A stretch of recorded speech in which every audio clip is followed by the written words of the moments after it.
Alright, so here today we got a fun one. Yeah, you've seen the title. It's going to be basically, I don't even know how I'm going to title this because they have so many different topics in here.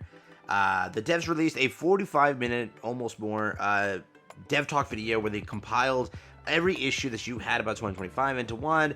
Most issues that you had in 2025 into one.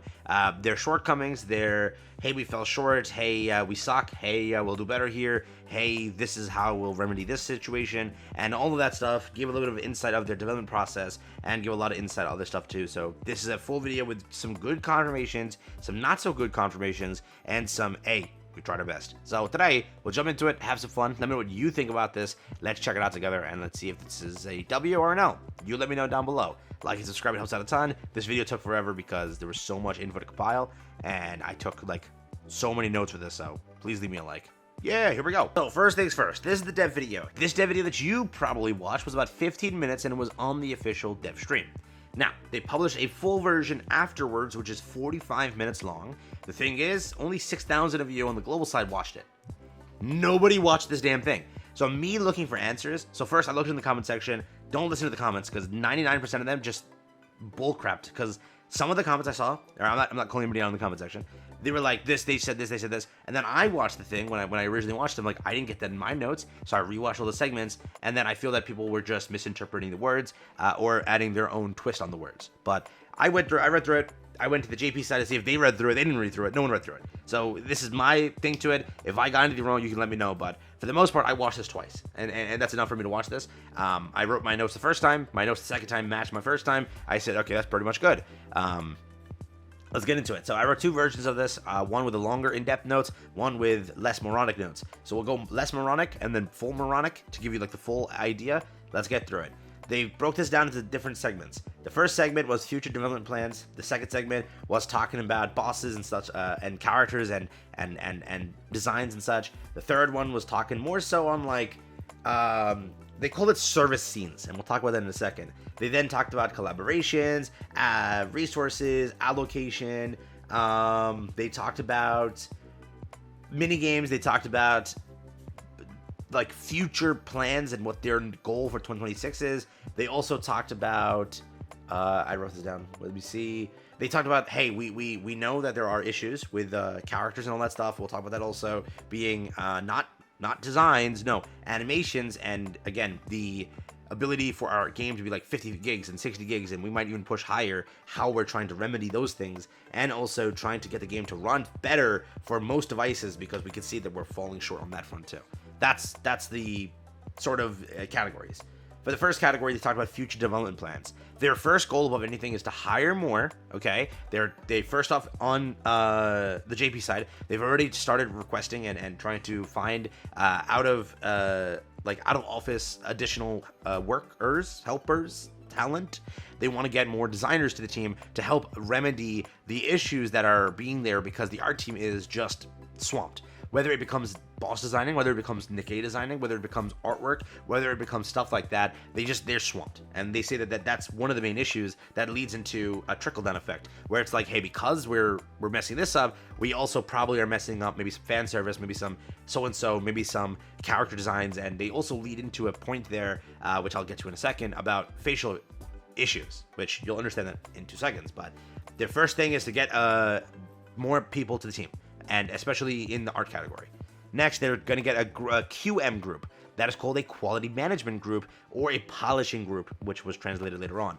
Basically, quality management is a group that will focus on everything, okay? They'll let the art team, the boss team, the content team work their hearts out. Once they're done, it'll be given to the quality management team, and this is a new team that they're forming to help alleviate the issues of, hey, they got the bare bones done, let's polish. Let's work towards fixing this to make it a ready to launch content, because as it stands, they're not getting that in time. They're not with the teams working towards what they're working on. They feel that they're missing the QM side of it, which is quality management, so they're trying to get a team together and restructure to make sure that polishing can occur. While they work on their next set of content, they're polishing that content for launch, as this game, which they've confirmed in a later segment, has an 8-month structure, where once a Nikke is, so let's say this, they are already working on the final collaboration of next year.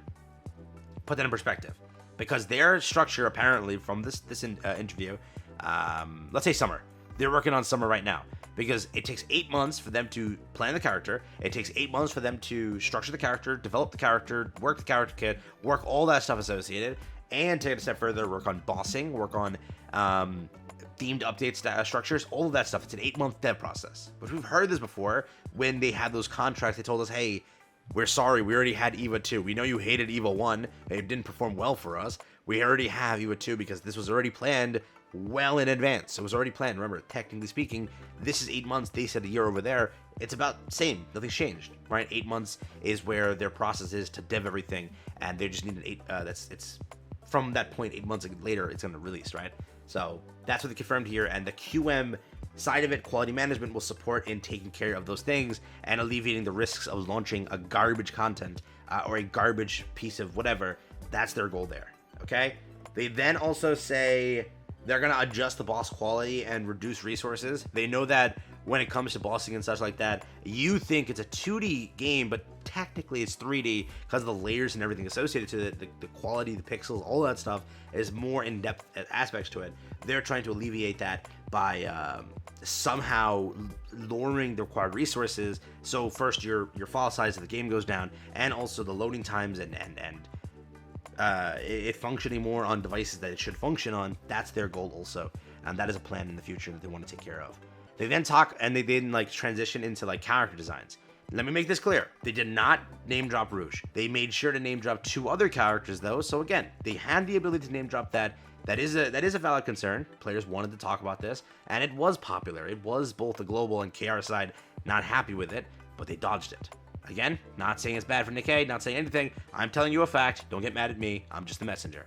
They did name drop 2 characters though. They said that we know that we had issues with designs such as the facial features of Yunhwa and Anchor, because we're putting so much stress on her over here. She's the art designer lead. Because we're putting so much stress on her, you know, facial features, facial designs, and all that stuff, it's not looking enough to be what Yunhwa was supposed to be and what Anchor was supposed to be, and we know we fell short there. So their goal is to alleviate that by working towards getting more designers into the field, getting more designers onto the team to help make those double checks, to help design in the first place, and so on and so forth. That's their goal, okay? Did they name drop Rouge? No. Did they address things about designs? I don't know. Let's be real here. How they kept saying it is, we know that there are shortcomings, we know that there's issues, we know that you prioritize designs, and we're working towards fixing that. But they never once said that we can't really do too much. They did say that we're trying to push the limits, but the limits push back at a point, right? There's a duration they can go. Beyond that, they then talk about service scenes, and this is a weird segment. The surface scene segment is as if they're talking about multiple things in one, but they're dancing around something. First, service scenes, they say as an example, right? As an example, this is a service scene. The emotional privity scene from the Celebrate collab, which the point is like they were trying to push a very integral, serious scene, but they fell short by putting that stupid, like, I think it was her rear, like right front camera, where it was like the whole seriousness of the scene is like dead because you're just showing her cake. Like, you know, do better on that front. And they tried saying that we need to establish both you getting what you want from the scene and also establishing the fact that we're trying to get a serious scene out here. So we want to dance the line of getting, and they don't say it clearly, but I think what they're trying to say is we're trying to dance the line of getting, in a way, like the fan service in the game, but also maintaining the serious aspects. So we're not just heavy fan service, and we don't want to be heavy fan service because we also want to be able to establish core emotional seriousness and stuff like that, and push a serious tone here and there. Whether or not, again, they addressed Rouge, they didn't. They just strictly said that, and the wordings is also there, because one of the other over here, he stepped up and said it, right? Some prioritize character visuals. See if I can find it. He says it right here. Yeah, this is it. Please look forward to next year. And then he says, let's add something about service scenes real quick. Since 2025, we've been trying a new approach. Okay, we need to push our limits. We go all out. Our goal in the summer version and bunny version was to be like, is this possible? Again, it's like dancing the line of saying what they're trying to say. I think he's trying to say, like, also in the context of service scenes, yes, we're talking about service scenes as in, you know, these emotional scenes, these gut-wrenching scenes, but also these fan servicey scenes. I think that's what they're trying to say, both sides of it. But they don't really, like, address straight up your lack of in a case. You know what I mean? So that's there, okay? They continue onwards. They talk about, I wrote this down, continue on with quality management, get new workers on there to make sure they take care of the design flaws, design changes, design things. They want to keep things more consistent, and they're failing in consistency, so their goal is to take care of consistency. They then talk about collaborations. Now, this segment was very, very large, and it had a lot to say. First things first, they don't give a damn you hate collabs. They say that we need collabs, and that's true. Gotchas, in a sense, need collabs. I know you'll say, like, but Gogo, I really want to see the new story progress. I want to see this. At the end of the day, Nikke needs collabs. How many collabs? That's the question, up to the players more so than the dev team. I don't think, 3 always is a necessity, but they do need collabs. At a point, every gacha, like, I know players, and for example, me, I was originally getting, like, a little bit bored of Nikke earlier on. The 2 things that changed for me was first Modernia. That changed for me. And then Chainsaw Man was like, oh my god, that's so cool. And then Nier was like, oh my god, that's even cooler. Chainsaw Man fell short afterwards, but before I was like, oh my god, that's kind of cool. I was like, fan service, Makima, no way. Young Gogo did not know. But they pretty much say that they want collaborations, and they're gonna do it. So they need collaborations. They need it because they need to expand their user base and also to keep the game functioning. It's like a throwaway update that they don't have to work on lore. They can delay their storytelling a little bit more. Now, I'll be honest with you, that reasoning was moronic, but the main reason is true, that they want to pick up players. And they say, like, hey, when we release Milk, no publication, no so-and-so talks about Milk. They don't care. But when we publish Collaboration, we're in the news cycle, players are coming to the game, and we see our highest spikes when? During collabs. So to a degree, I see what they're saying, but I don't know. There's enough of collabs here and there. I know players get dried of it, and sometimes they suck. So because of that, I don't know. I do think that they could take a step forward and say, this is like a lore collab. We have a collab with Cyberpunk Edge Runners, but we also touch upon, like, the corruption of the Nikke society and the mantling or assembling of illegal Nikkes. I don't know. They could do so much cool things, right? Like assembling outside of a manufacturer. I don't know. They could touch upon a super cool lore aspect while keeping it in the verse of Nikke and also a collab, but they didn't really address that point. What they also say is they were going to standardize the collaboration period to be 3 weeks. We see that a longer collaboration sucks. I also think upon that point, it does confirm that they don't want to ever do 3 character collabs again, because they know that it burns players out. They know that they see a huge drop. I'm guessing with, let's say, Eva, by the point of Mary releasing, which was the final banner, most players gave up on the game. They're like, enough of Eva, I'm tapping out. So they want to standardize the 3-week process. They want to keep it to 2 characters and then launch the next one. They want to standardize it across the entire aspect of their seasonal updates. They just want a 3-week update and move on. That's correct. That 100% is correct. They also reflect on development schedules and their fail to do things. Pretty much they say, I don't know, it was here somewhere. Pretty much they say that they know that they suck. They know that they delay stuff. They push it, like the blame and such, and they say, like, the dev team, has a lot of artwork to do, and that's what happens. Then Cosmograph, you also have issues because, like, of the music and such, and we know that this is a thing, but we're working on it. All right, they say that there are delays, and it's because they want to polish and make sure things release properly, but then they fail to do that too. So their goal for 2025 is polish more. Did my computer crap? No. Their goal for 2025 is to polish more and try to get things out more on time, and also, like, sort of not to make, like, oh, in the dev notes we got like 7 new contents. No, they're going to try to do 3 new contents, and then later on, if they get close enough to the 5, 4, 6, 7 contents, then boom, then they'll talk about those, right? That's kind of there too. They then say, like, they talk about character animations. We'll talk about this first. They were hinting that, like, because the game as it is, like, because they were trying to do that, like, one standing pose things to alleviate the stress in the game. They were trying to, like, do that standing pose change, which was, like, they forced onto the accounts, or as an optional one too.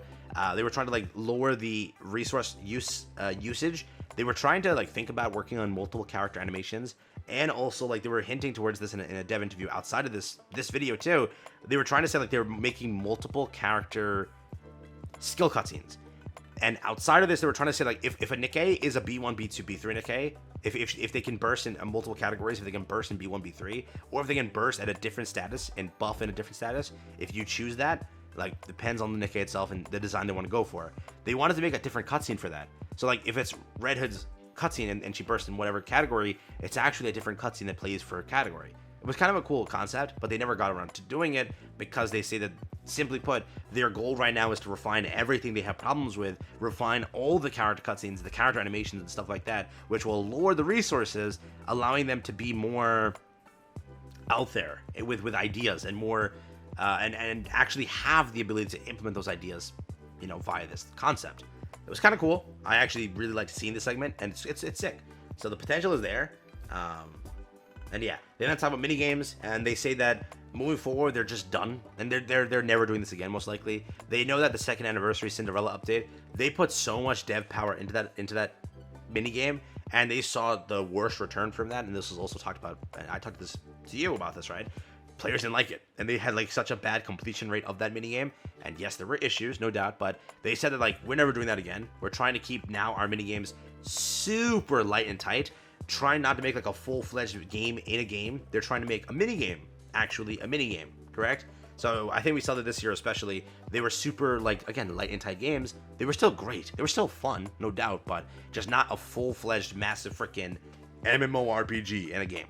There was also a response because of Stellar Blade, which also a lot of players never completed it because either their phone didn't run to it or they just couldn't get through to it, right? So because of those reasons, they're trying to go for a much more light and tight approach,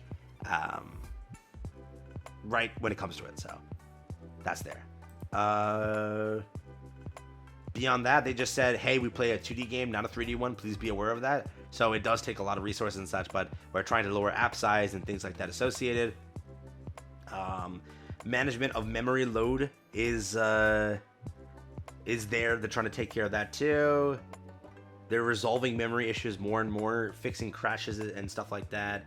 And they're also just working towards fixing and continuing on with a powerful 2026 and trying to mirror what they did in 2025 without the issues, right? They're trying to mirror the aspect of content of everything, and they're trying to do better in 2026. But right now they have a lot to go through when it comes to optimization and such.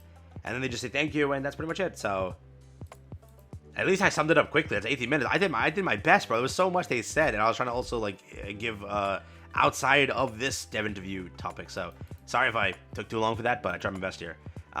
Again, I am not trying to start any issues or beef in the thing where it's like, oh, he brought up Rouge again. I don't give a damn. I'm just strictly telling you because players kept asking me, is Rouge in there? Now, are they like dancing on a line, trying their best to say what they can't say, trying to say that point of it? They tried. I would say that. Will they adjust? I don't know. They and you know this.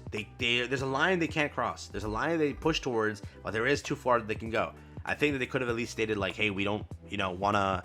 I think they could have been more upfront about it, but there's too many limitations. We don't know what the limitation is, and we don't know what they can or cannot say. So at the end of the day, I think that's where it stands. But every other thing they kind of answered, right? They don't have much other than optimization and fixing the current issues before they even talk about working towards like those other things the players want, right? So that's there. What do you think? Let me know down below. I'm curious, but that's like the entire dev interview summed up in one. I would say for the most part, it was pretty solid. I would also say for the most part, there are some points here the players will get pissed at. The collab stuff. People are like, I hate collabs. Go get them out of the game. And they said, hey, listen, we're never getting them out. We're going to keep them. Yeah, champ. So yeah, that's fun.